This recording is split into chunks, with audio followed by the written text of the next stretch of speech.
February 23, 1945, Iwo Jima, Volcano Islands. Corporal Hershel Woodrow Williams crouched in a bomb crater as machine gun fire tore through the volcanic air above his position.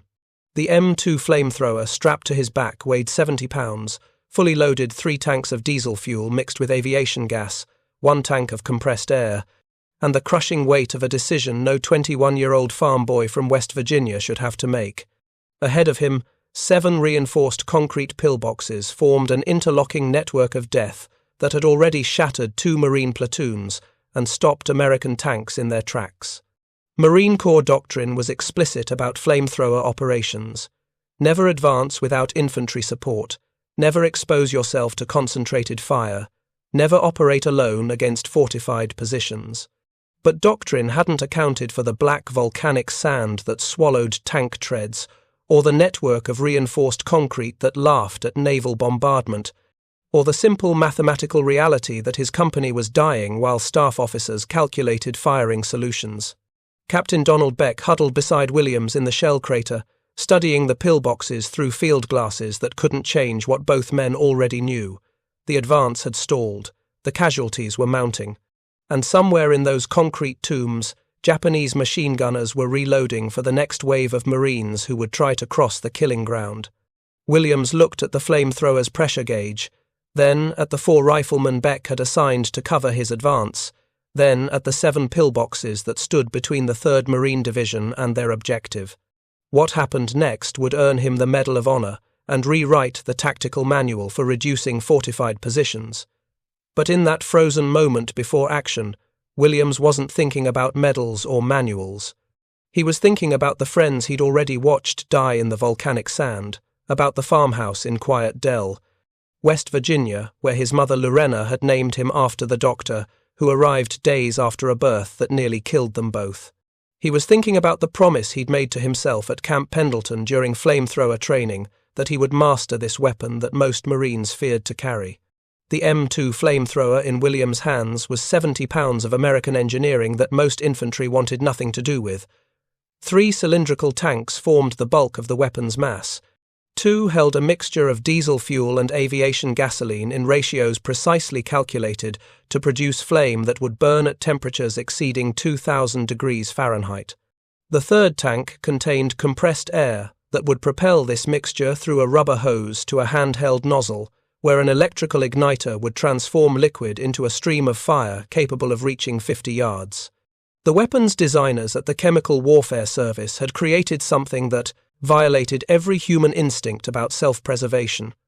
The tanks on a flamethrower operator's back contained enough fuel to burn for 8 to 10 seconds of continuous firing. That was it. 10 seconds of flame. Then the operator became just another rifleman, carrying 70 pounds of empty metal through a battlefield where Japanese snipers specifically targeted anyone wearing the distinctive silhouette of a flamethrower's tanks. If you're enjoying this deep dive into the story, hit the subscribe button and let us know in the comments from where in the world you are watching from today. Training at Camp Pendleton had been technical and focused on the weapon's mechanics rather than its tactical employment. Williams remembered the instructors explaining the fuel mixture, the ignition system, the pressure requirements. We had to learn the operational use ourselves, he would later recall. There were no manuals for what he was about to attempt, no training scenarios that replicated the specific hell of Iwo Jima's defences. The Japanese had spent months turning this 8-square-mile volcanic island into the most heavily fortified position in the Pacific Theatre. Lieutenant General Tadamichi Kuribayashi, commanding the 21,000 Japanese defenders, had studied American tactics with the methodical precision of a chess master. He understood American firepower, American doctrine, American predictability, so he had abandoned the beach defenses that characterized previous Pacific battles. Instead, Kuribayashi's engineers had dug 11 miles of tunnels, connecting hundreds of reinforced positions. They had carved artillery emplacements into solid rock. They had positioned machine gun nests to create interlocking fields of fire that could shred attacking infantry from multiple angles simultaneously. The pillboxes Williams now faced represented the pinnacle of Japanese defensive engineering. Each structure measured approximately 10 feet wide and 8 feet deep, with walls of reinforced concrete 2 to 3 feet thick. The firing slits were narrow rectangles, barely 18 inches wide and 4 inches tall, just large enough for a machine gun barrel, but nearly impossible to hit with rifle fire or grenades. Inside each pillbox, between 3 and 7 Japanese soldiers, weighted with Type 92 heavy machine guns, rifles, and hand grenades. They had ammunition, water, and the fanatical determination that came from knowing they were defending what Japanese propaganda called the gateway to the homeland. American intelligence had estimated that Iwo Jima would fall in 4 days. Marine commanders had planned for a quick seizure of the island's 3 airfields before moving on to the next objective, but intelligence had been catastrophically wrong.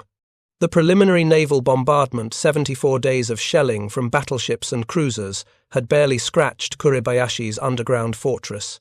Marines hitting the beaches on February 19th had discovered the truth about Iwo Jima within minutes of landing. The volcanic sand that covered the island wasn't like any beach material they'd encountered before. Black, fine-grained, and impossibly loose, it swallowed boots up to the ankles with every step.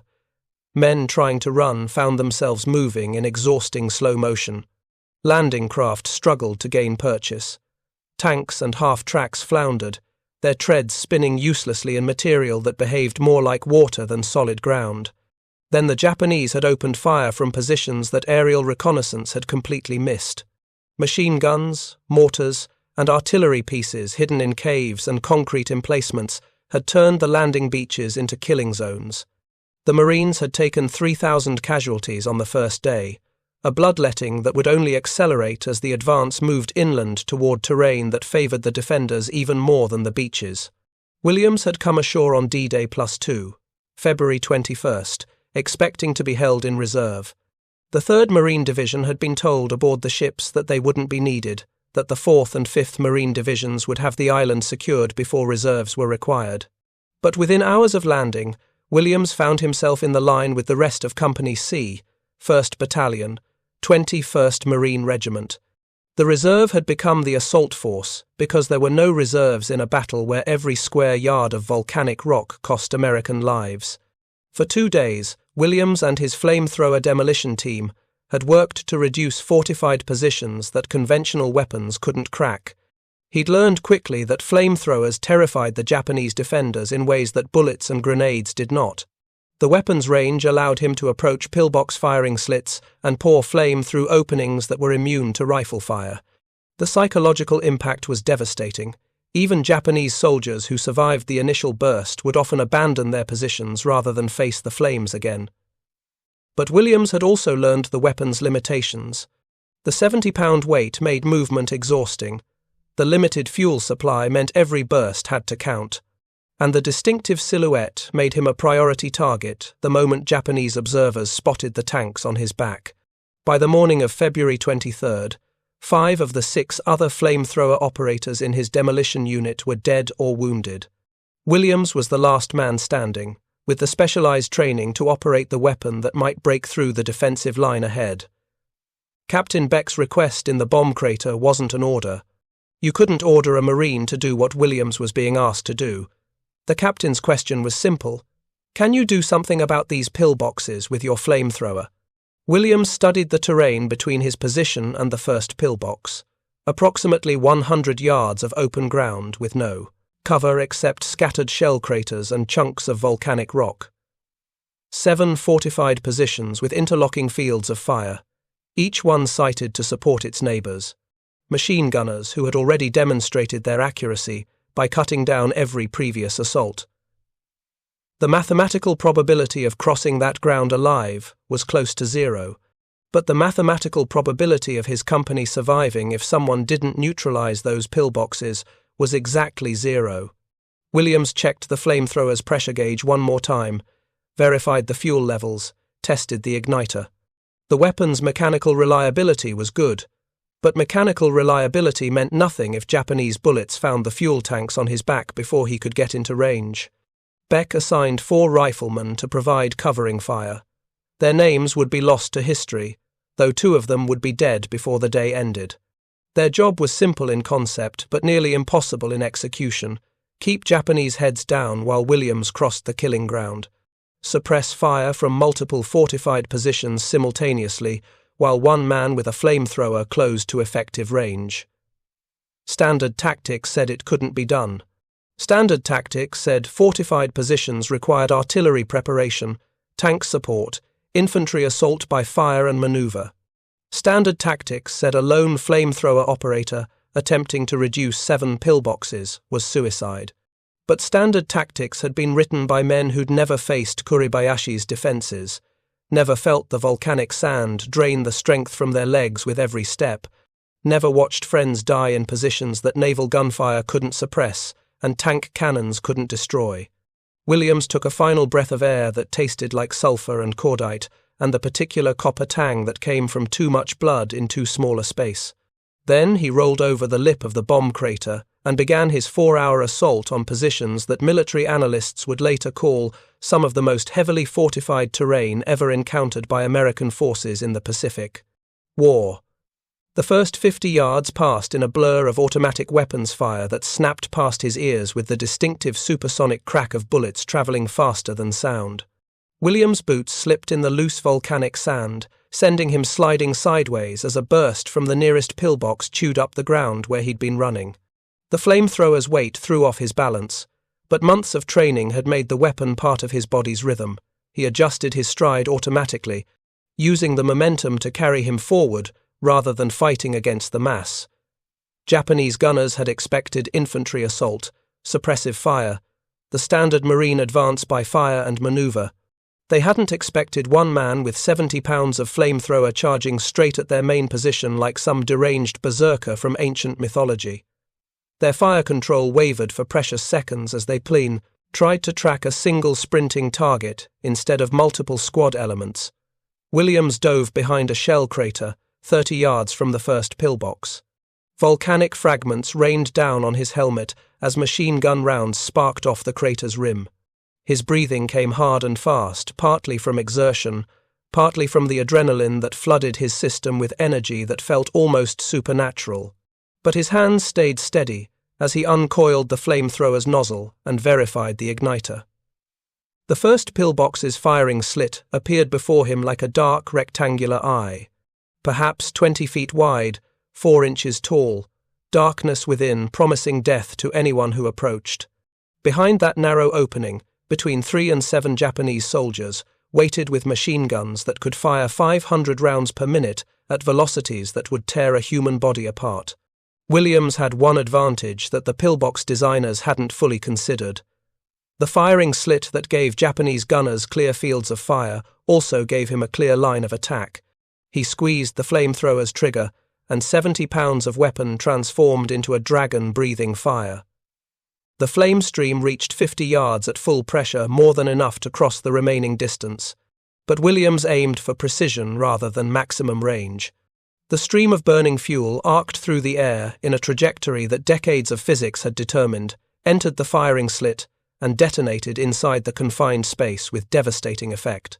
2,000-degree flame in an enclosed concrete box measuring 10 feet by 8 feet. Diesel fuel and aviation gasoline burning at temperatures that consumed oxygen faster than human lungs could draw breath. The screams from inside the pillbox lasted 3 seconds before the flames sucked away the air necessary for sound.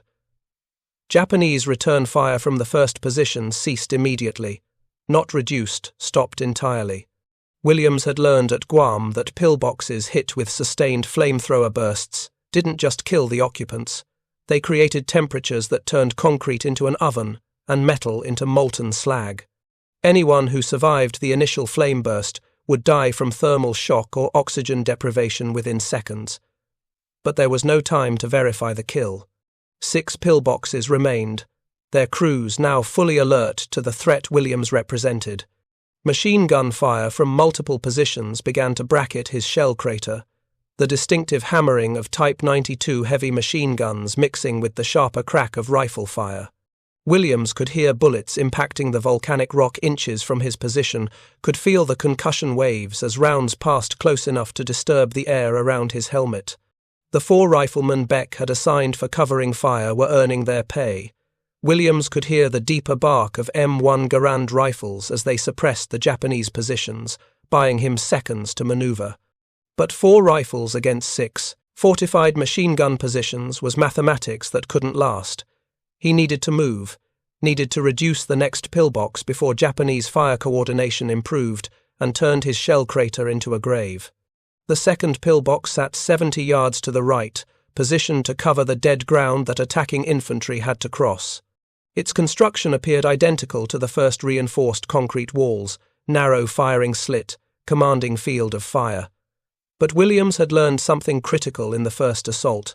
Speed and surprise were worth more than careful approach.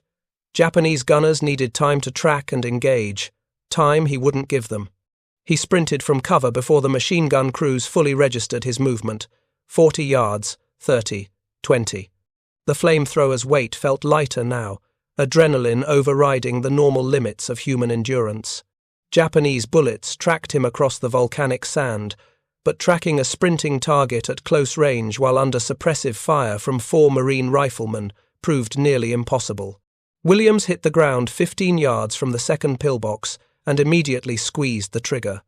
Another stream of fire, another narrow opening that became a portal to hell, another position that fell silent as flame did what bullets and grenades couldn't. 2 pillboxes down, 5 remaining. The flamethrower's fuel gauge showed he'd used approximately 2 seconds of continuous firing, leaving 6 to 8 seconds of flame time in the tanks. Not enough. Not nearly enough to reduce 5 more positions at 2 seconds per assault. Williams rolled behind a chunk of volcanic rock and hand-signaled back to his covering team. He needed more fuel, needed fresh tanks, needed to return to friendly lines for resupply, while 5 Japanese pillboxes waited to kill him the moment he exposed himself. The doctrine that said flamethrower operators should never advance alone also said they should never retreat alone across open ground under fire. But doctrine was written by men who weren't trapped between 7 fortified positions with an empty flamethrower and 4 riflemen whose ammunition was running low. Williams studied the terrain between his position and the Marine lines. Approximately 200 yards of open ground with minimal cover. Japanese gunners who now understood exactly what he was trying to do. The return trip would be more dangerous than the approach because surprise was gone, replaced by concentrated fire from crews who knew that stopping the flamethrower operator would halt the entire American assault. He took 3 deep breaths, then burst from cover and sprinted back toward friendly lines. Machine gun fire erupted from multiple positions simultaneously. Bullets kicked up volcanic sand around his boots, creating miniature geysers of black particles that hung in the air like smoke. Williams zigged left, zagged right, using every crater and rock as momentary cover, while the flamethrower tanks bounced against his back with rhythmic impacts that would leave bruises for weeks. 75 yards from friendly lines, a burst of machine gun fire stitched across the ground directly in front of him, so close he felt the concussion waves through his boots. He dove forward, rolled, came up running without conscious thought, directing the movements. 50 yards, 25. The Marine positions ahead materialized through volcanic haze. Hands reached out to pull him over the lip of defensive excavations, voices shouting questions he couldn't process over the ringing in his ears and the hammering of his own heartbeat. But Williams was already moving toward the ammunition stockpile, where reserve flamethrower tanks waited. Trained demolition specialists helped him detach the empty fuel cylinders and replace them with fresh tanks full of diesel and aviation gas. The entire resupply process took 3 minutes, during which Japanese fire intensified against Marine positions, 3 minutes during which his company continued taking casualties from the 5 remaining pillboxes. Captain Beck appeared beside him as Williams secured the fresh tanks and verified pressure. "You don't have to go back out there," Beck said, though both men knew it wasn't true. Someone had to go back. The alternative was watching more Marines die attempting to cross ground that couldn't be crossed while those pillboxes remained operational. "I'll get them, sir," Williams said, and rolled back over the defensive line toward the volcanic hell he'd just escaped. The 3rd pillbox fell in 45 seconds. The 4th took slightly longer because Williams had to approach from an angle that gave him less direct access to the firing slit.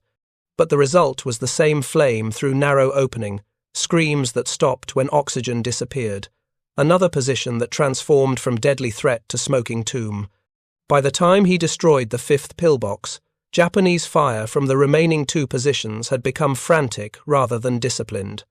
The crews could see what was happening to their comrades, could see one Marine with a flamethrower systematically dismantling a defensive network that was supposed to be impregnable, could see death approaching in streams of fire that their concrete walls and steel reinforcement couldn't stop.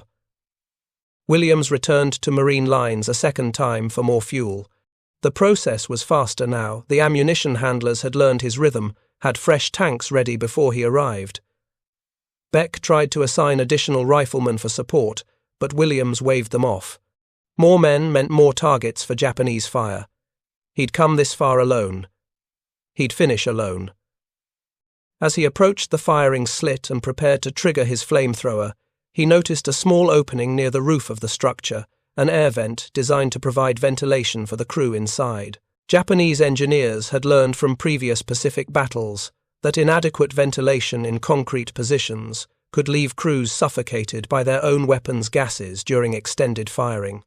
The air vent was perhaps 6 inches in diameter, barely large enough for Williams to insert the flamethrower's nozzle, but it offered something the firing slit didn't: a direct path to the back of the pillbox where the crew would be positioned, away from the firing slit where they'd expected attacks to come.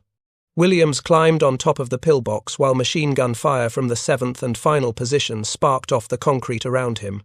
He jammed the flamethrower nozzle into the air vent and held the trigger down for a full 2-second burst. The effect was catastrophic.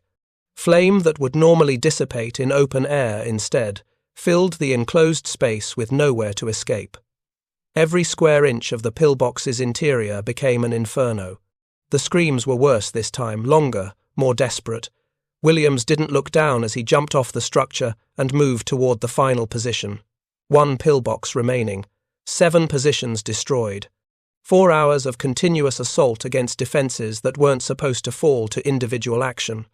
The flamethrower's fuel gauge showed he had 1 more burst left, maybe 2 seconds of firing time before the tanks ran dry again. But the 7th pillbox sat behind terrain that made direct approach nearly impossible. Japanese engineers had positioned it to cover the exact route Williams would need to take, with clear fields of fire and no dead ground to provide concealment. Williams studied the problem while bullets continued to impact around his position. Direct assault wouldn't work. The pillbox crew was too alert now, too ready for his approach. But the demolition training he'd received at Camp Pendleton had covered more than just flamethrowers. He'd learned to use satchel charges, pole charges, white phosphorus grenades, any tool that could reduce fortified positions. The pole charge was 12 pounds of Composition C2 explosive, taped to an 8-foot wooden pole. Clumsy, primitive, but effective if you could get close enough to push it through a firing slit before detonating. Williams signaled back to friendly lines. Within minutes, one of the remaining riflemen brought forward a pole charge, and the final element Williams needed: white phosphorus grenades that would blind and disorient defenders before the main assault. The attack on the 7th pillbox combined everything Williams had learned in 4 hours of continuous combat. First, white phosphorus through the firing slit to fill the interior with burning chemical smoke.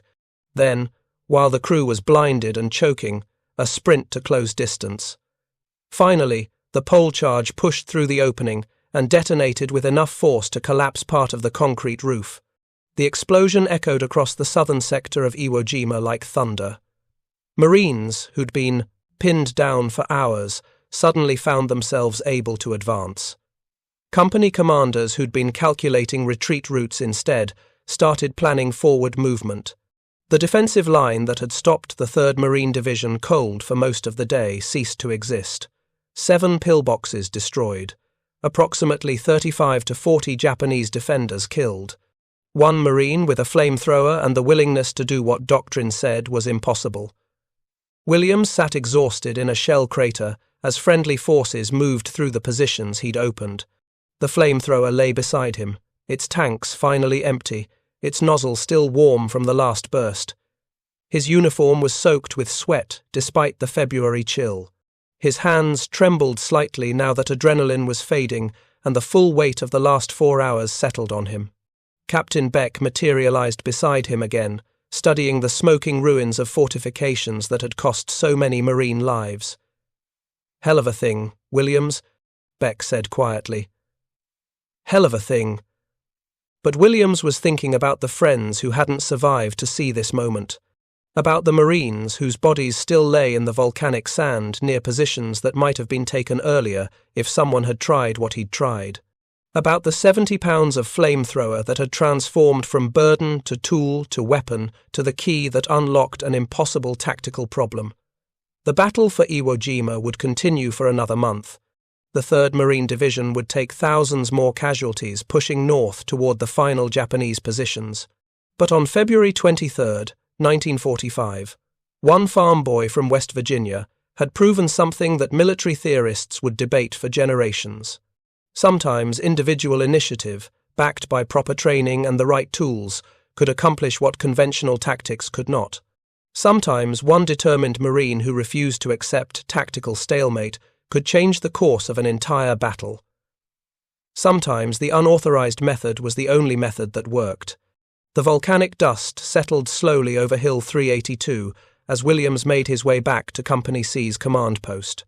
The smoking ruins of 7 pillboxes marked his route like gravestones, monuments to Japanese defenders who'd followed their orders to the death and to the American doctrine that said what Williams had accomplished was impossible. His legs felt leaden now, each step through the volcanic sand requiring conscious effort as adrenaline drained from his system and left behind the hollow exhaustion that came after 4 hours of continuous combat. The 4 riflemen who'd provided covering fire were already back at the line. 2 of them would be dead within the week, killed in subsequent assaults against positions that proved only slightly less formidable than the ones Williams had destroyed. Their names would appear in casualty reports that recorded cause of death as enemy action without capturing the specific circumstances that had led Japanese bullets to find American flesh. War kept imperfect records of such things. Williams stripped off the flamethrower harness with hands that had started to shake.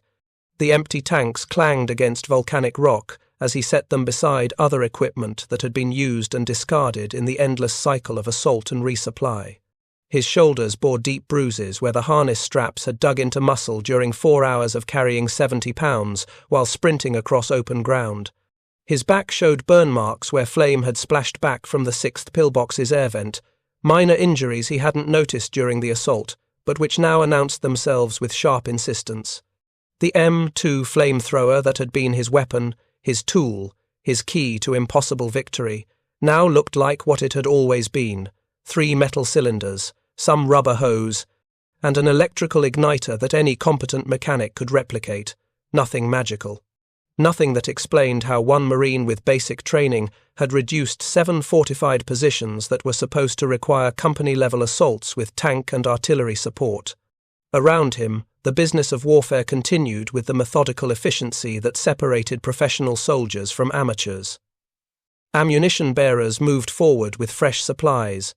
Medical corpsmen worked on casualties with the calm competence that came from treating too many wounded in too short a time. Radio operators established communications with battalion headquarters, their voices carrying situation reports that would eventually reach division commanders and fleet admirals. But something fundamental had shifted in the tactical situation. Williams could see it in the way Marines moved forward through positions that had been killing zones hours earlier. Could hear it in radio traffic that discussed advance schedules rather than casualty evacuation.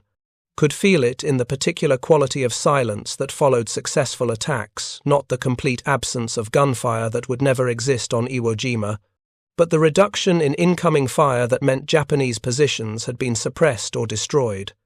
The left flank was secure. The advance could continue. And 7 Japanese pillboxes that had anchored Kuribayashi's defensive line existed now only as smoking concrete and twisted steel.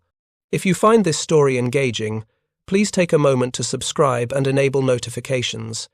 It helps us continue producing in-depth content like this. Captain Beck appeared through the volcanic haze carrying a field message pad and the expression of a combat commander who'd just watched something that would require extensive after-action reporting. Behind him came Lieutenant Colonel Wendell Duplantis, battalion commander, whose presence this close to the front lines indicated that word of Williams' assault had already reached higher headquarters. Corporal Williams, Duplantis said, using the formal rank that Marines employed when something official was happening. Captain Beck's preliminary report indicates you neutralized 7 fortified positions over approximately 4 hours while operating alone with a flamethrower. Williams nodded, too exhausted for words that would adequately describe what he'd done. The numbers sounded almost mundane when spoken aloud: 7 positions, 4 hours, 1 Marine, but numbers couldn't capture the weight of volcanic sand beneath boots, or the supersonic crack of bullets passing inches from your head, or the screams from inside concrete boxes as flame consumed oxygen and human flesh. Division wants a detailed account, Duplantis continued. They're calling it one of the most significant individual actions of the campaign. There's talk of recommending you for the Medal of Honor. The Medal of Honor, America's highest military decoration, awarded for valor above and beyond the call of duty. Williams had seen the medal's image in training materials: the light blue ribbon, the bronze star suspended from an anchor, the inscription that read simply, Valor. He'd never imagined wearing one himself. Heroes in his mental framework were men like Sergeant Dan Daly at Belleau Wood or Lieutenant Colonel Chesty Puller in the Solomon's legendary Marines, whose exploits filled the Corps' unofficial history. I just did what needed doing, sir, Williams said, and meant it. There was no false modesty in the statement.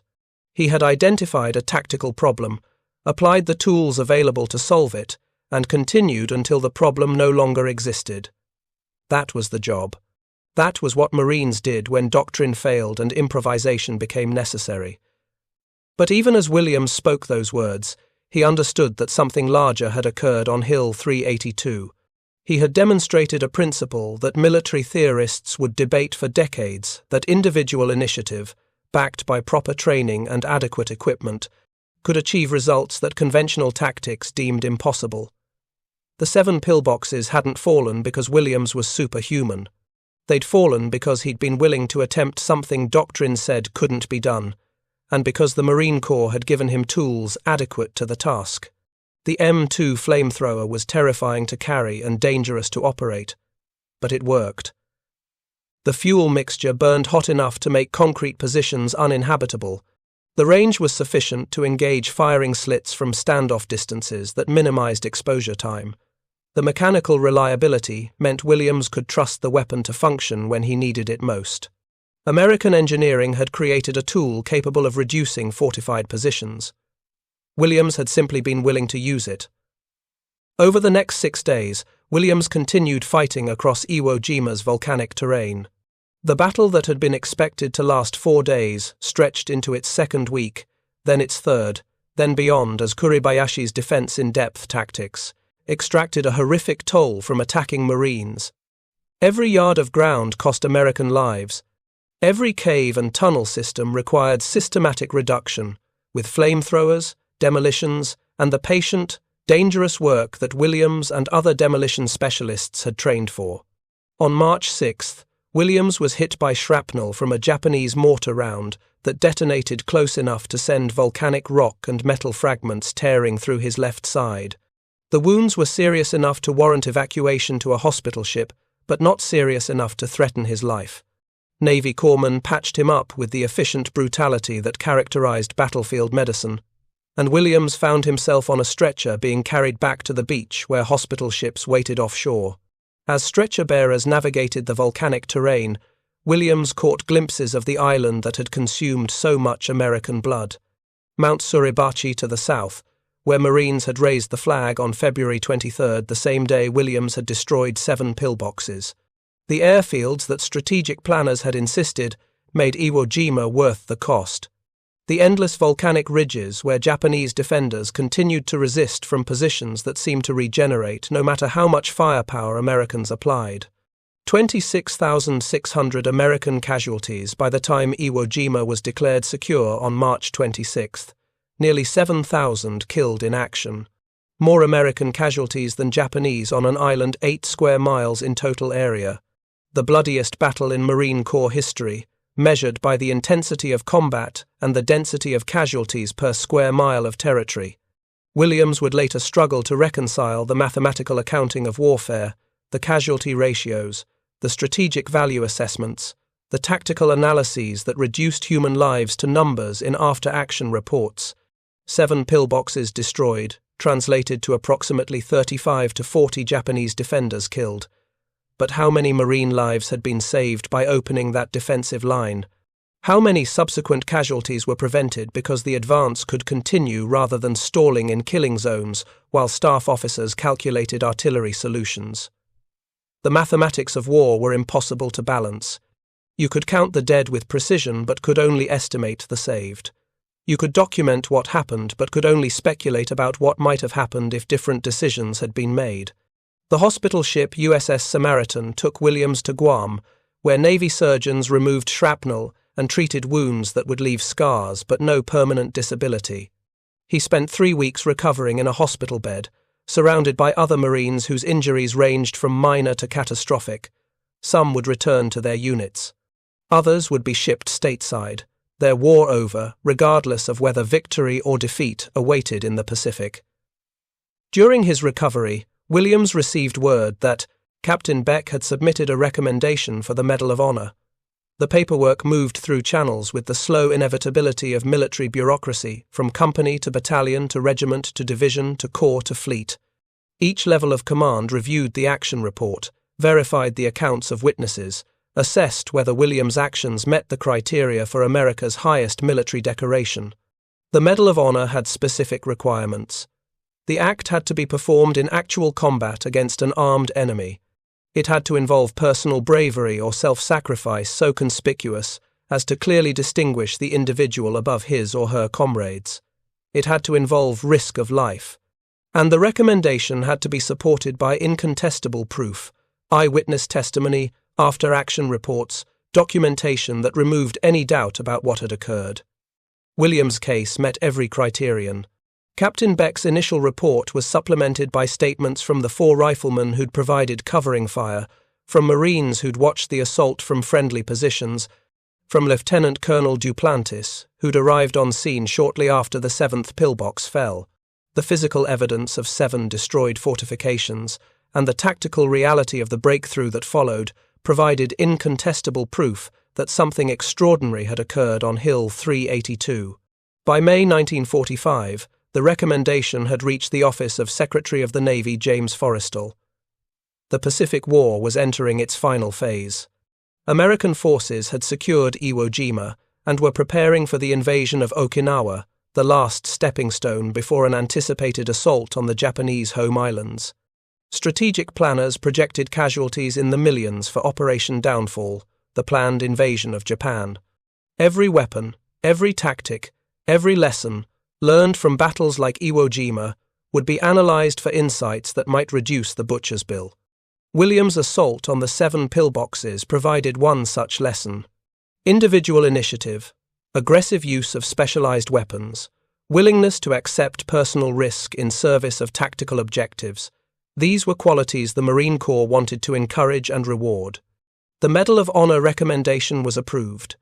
On October 5, 1945, nearly 8 months after the action on Iwo Jima, Corporal Hershel Woodrow Williams stood at attention in the White House as President Harry S.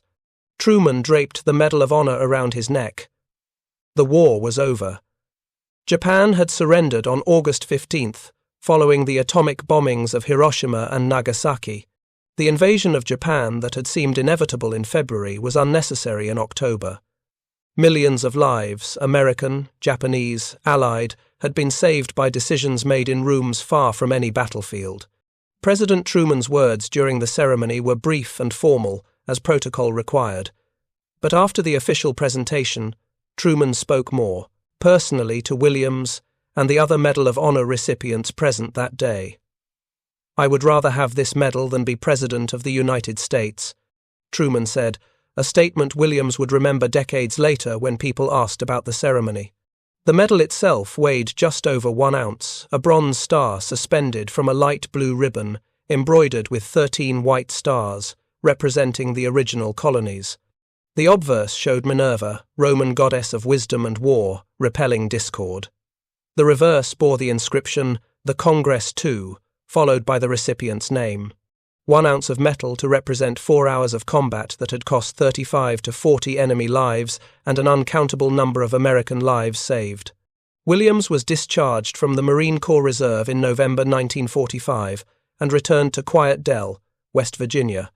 The farm where he'd grown up looked exactly as he remembered: the same rolling hills, the same forests, the same small community where everyone knew everyone else.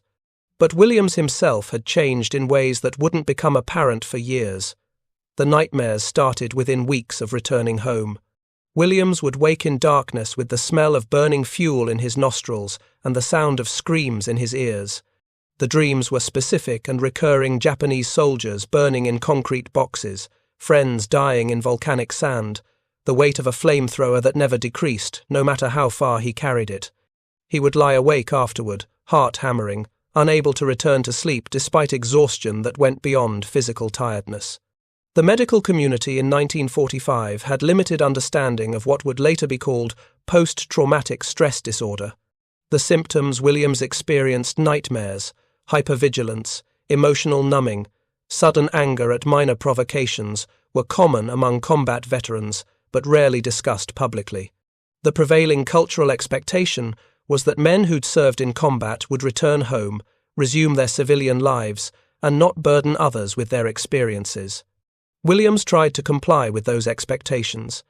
He married his sweetheart Ruby in 1947.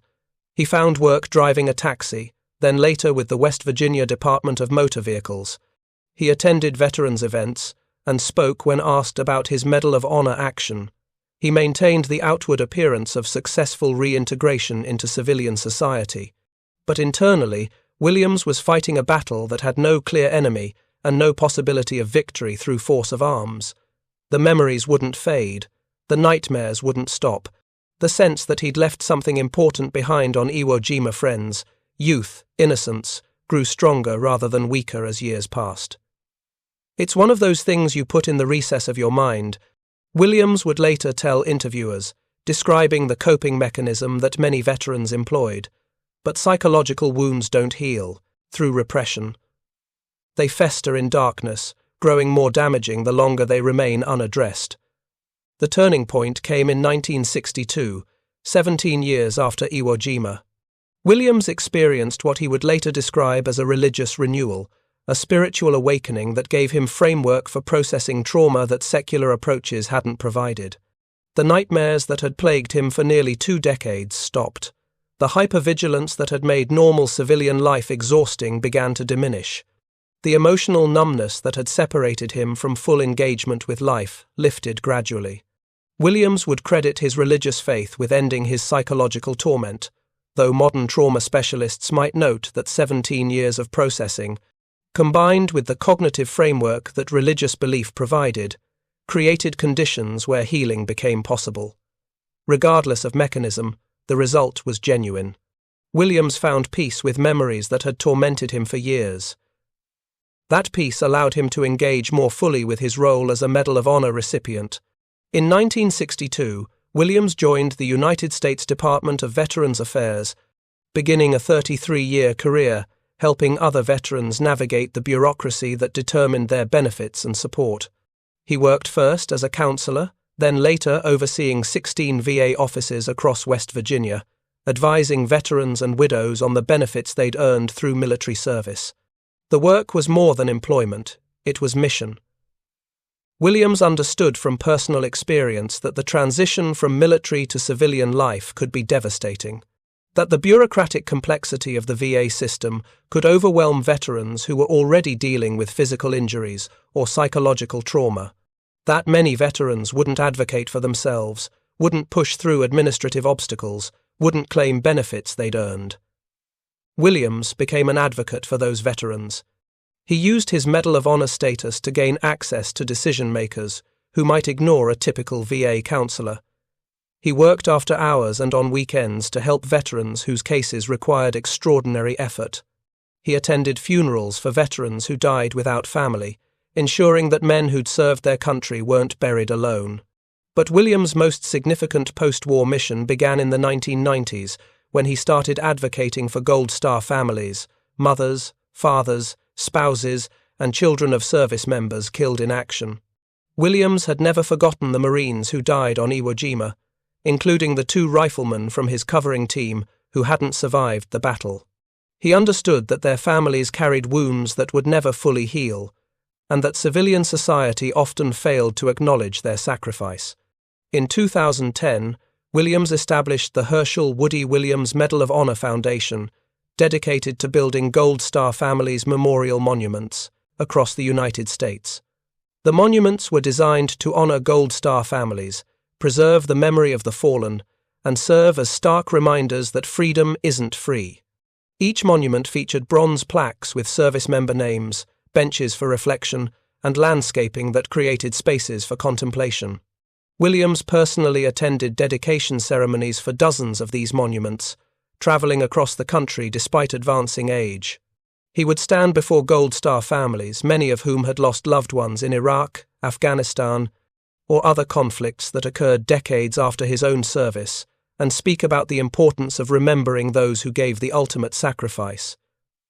"We must never forget," Williams would say at these ceremonies, his voice still strong even as his body showed the effects of age. "We must never forget the price that was paid for the freedom we enjoy today." By 2020, Williams was 96 years old and the last surviving World War II Medal of Honor recipient. The other 131 men who'd received the medal for actions in that conflict had all passed away, leaving Williams as the sole living connection to a generation that had saved the world from fascism. The responsibility of that position weighed on him, though he bore it with the same matter-of-fact determination that had characterized his assault on 7 Japanese pillboxes 75 years earlier. Interviewers would ask Williams about his Medal of Honor action, seeking insights into what had given him the courage to do what doctrine said was impossible. His answers were invariably simple and unsatisfying to people who wanted to hear about supernatural bravery or transcendent purpose. "I saw what needed to be done, and I did it," Williams would say. "That's what Marines do." But beneath that simple statement lay a more complex truth about human courage under extreme stress. Williams hadn't felt fearless on February 23, 1945. He'd been terrified, moving forward despite fear rather than in its absence.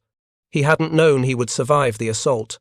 Mathematical probability suggested he wouldn't, but he'd made a conscious decision that the lives of his fellow Marines were worth the risk to his own. That calculation, that moral mathematics that weighed individual survival against collective welfare, was the essence of military virtue. It was what separated professional soldiers from armed mobs, what transformed organized violence into something that could be called honorable, what justified the terrible cost that warfare extracted from those who waged it. Williams had performed that calculation in a bomb crater on Iwo Jima and decided that 7 pillboxes needed to fall, regardless of whether he survived the attempt. The Medal of Honor he received recognized not just his technical skill with a flamethrower or his physical courage in facing machine gun fire, but that fundamental willingness to place the mission above personal survival. On June 29, 2022, Hershel Woodrow Williams died at the VA Medical Center in Huntington, West Virginia, the same institution that bore his name in recognition of his lifetime of service to veterans. He was 98 years old. His death marked the end of an era, the final connection to a generation that had fought in history's largest and deadliest conflict. Williams' funeral was held at the United States Capitol, where his casket lay in honor in the rotunda, the first enlisted service member so honored since 2018. Members of Congress, military leaders, and ordinary citizens filed past to pay respects to a farm boy from West Virginia who demonstrated that individual courage could change the course of battles. The Medal of Honor that Williams had worn for 76 years was displayed beside his casket. 1 ounce of bronze and ribbon to represent 4 hours of combat that had saved countless American lives and proven that sometimes the unauthorized method was the only method that worked. Williams was buried in his beloved West Virginia, the state he'd represented through decades of veterans' advocacy. At his graveside, Marines fired a 21-gun salute, while a bugler played taps the haunting melody that has marked military funerals since the Civil War. The American flag that draped his casket was folded with military precision and presented to his family. The epitaph on Williams' headstone was simple, reflecting the man who'd never sought glory despite performing deeds that defined heroism. But more than words carved in granite, Williams' legacy lived in the veterans he'd helped during 33 years with the VA, in the Gold Star families who found solace at the monuments his foundation built, in the tactical lessons that military professionals still studied when analyzing the Battle of Iwo Jima. On February 23, 1945, 7 Japanese pillboxes anchored a defensive line that had stopped the 3rd Marine Division's advance. By the end of that day, those pillboxes were smoking ruins, and the advance had continued. One Marine with a flamethrower had accomplished what company-level assaults with armor and artillery support couldn't achieve. The tactical analysis of Williams' assault would fill military journals for decades. Professional soldiers studied the action for insights into individual initiative, the effective use of specialized weapons, the importance of accepting calculated risks when conventional approaches failed. The M2 flamethrower that had seemed too dangerous for individual operation became, in Williams' hands, the key that unlocked an impossible tactical problem. But beyond the tactical lessons, Williams' life demonstrated something more profound about the relationship between individual courage and collective welfare. He had volunteered for hazardous duty not once but repeatedly, first when he joined the Marine Corps, despite being rejected initially for height requirements, then when he volunteered for flamethrower training despite the weapon's fearsome reputation, then when he volunteered to assault 7 pillboxes despite knowing the mathematical probability of survival was close to 0. Each decision had been a choice to place service above safety, mission above survival, the welfare of others above personal preservation. That pattern of choices, repeated throughout a lifetime that spanned nearly a century, defined what it meant to be a professional warrior in a democratic society. Williams never claimed to be special. He insisted until his final days that he'd simply done his job, that any other Marine with the same training and tools could have accomplished what he accomplished. But humility didn't change the historical record. On February 23, 1945, when doctrine said fortified positions required overwhelming firepower and coordinated assault, Williams had proven that sometimes one determined individual with the right tools and clear thinking could change everything. The 7 pillboxes on Hill 382 were concrete proof, literally and figuratively, that unauthorized methods sometimes worked precisely because they were unauthorized. Japanese engineers had designed those positions to defeat American doctrine, to survive American firepower, to kill Americans who followed American tactics. They hadn't designed them to withstand one Marine who refused to follow doctrine when doctrine was getting his friends killed. Hershel Woodrow Williams was born weighing 3.5 pounds in Quiet Dell, West Virginia, in 1923. His mother named him after the doctor who arrived days after a birth that nearly killed them both. 98 years later, he died as the last living World War II Medal of Honor recipient, having spent nearly 8 decades proving that the unlikely survival of that premature infant had changed the world in ways no one could have predicted.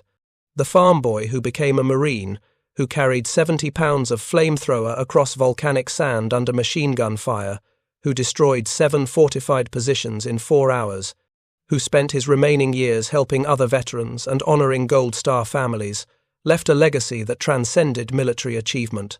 Williams had demonstrated that courage wasn't the absence of fear but action, despite it.